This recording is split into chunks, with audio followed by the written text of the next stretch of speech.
ভয়াবহ বাস দুর্ঘটনা। বীরভূম জেলার নানুর থানার অন্তর্গত দাতিনা বাসস্ট্যান্ডে বাস নিয়ন্ত্রণ হারিয়ে একটি বাড়িতে ধাক্কা মারে। বাসটি বোলপুর অভিমুখে আসছিল। স্থানীয় সূত্রে খবর, হঠাৎ বাসটি নিয়ন্ত্রণ হারিয়ে সজোরে একটি বাড়িতে ধাক্কা মারে।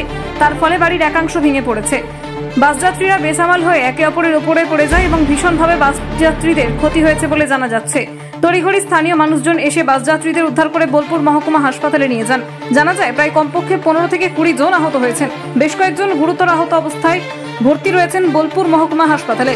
এই দুর্ঘটনায় স্থানীয় মানুষজন সহযোগিতার হাত বাড়িয়ে দেন। ঘটনাস্থলে নানুর থানার পুলিশ কাজী আমিরুল ইসলামের রিপোর্ট। অ্যাক্সিডেন্টটা কখন হয়েছিল, কিভাবে হয়েছিল? প্রায় 4টে থেকে 4:30টার মতো অ্যাক্সিডেন্টটা হয়েছে। মানে বোলপুর থেকে চারটা যাওয়ার গাড়িটা যাচ্ছিল, যাওয়ার পথে অ্যাক্সিডেন্টটা হয়েছে। কমসে কম আহত হয়েছে 15 থেকে 20 জন। তার মধ্যে কিছু জনের ক্ষতি হয়েছে বেশি, আর বাকি যে ঘরটা দেখতে পেয়েছেন এই ঘরটার ক্ষতি হয়েছে। একটা পোল ভেঙেছে, দুটো মোবাইল বেশি হয়েছে, এখানে মোবাইল দুটো পাওয়া যাচ্ছে না। ঠিক আছে, বাকি যেগুলো হবে সেগুলো হয়েছে।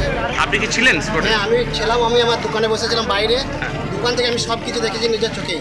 কিভাবে অ্যাক্সিডেন্ট হয়েছে? অ্যাক্সিডেন্টও ওই দিকে সাইডে গাড়ি আস্তে আস্তে কীভাবে হয়েছে অত দূর থেকে তো আমি দেখি না যে ঘুমিয়ে গিয়েছিল না কি ব্রেক ফেল হয়েছে, আমি সেটা অতটা ধ্যান রাখিনি। আমি সেটা কী করে দেখি, এবারে বাসের যে লোকগুলো যারা ছিল তারা বলছে যে ঘুমিয়ে গেছে। আহত হচ্ছে কতজন? 15 থেকে 20 জন। তার মধ্যে 2-3 জনের ক্ষতি বেশি হয়েছে যা জানা যাচ্ছে। আপনার নাম?